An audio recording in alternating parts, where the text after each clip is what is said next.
Vansa ki kahang klira siarin di alemun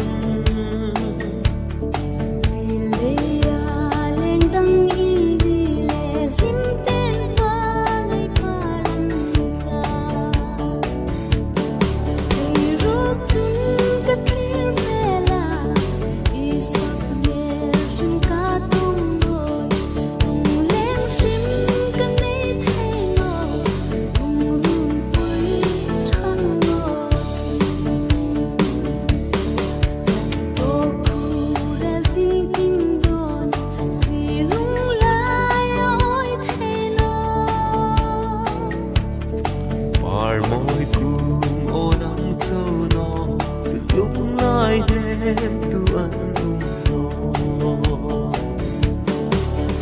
lúc chung cái thiên là isap em shim cả đông nồi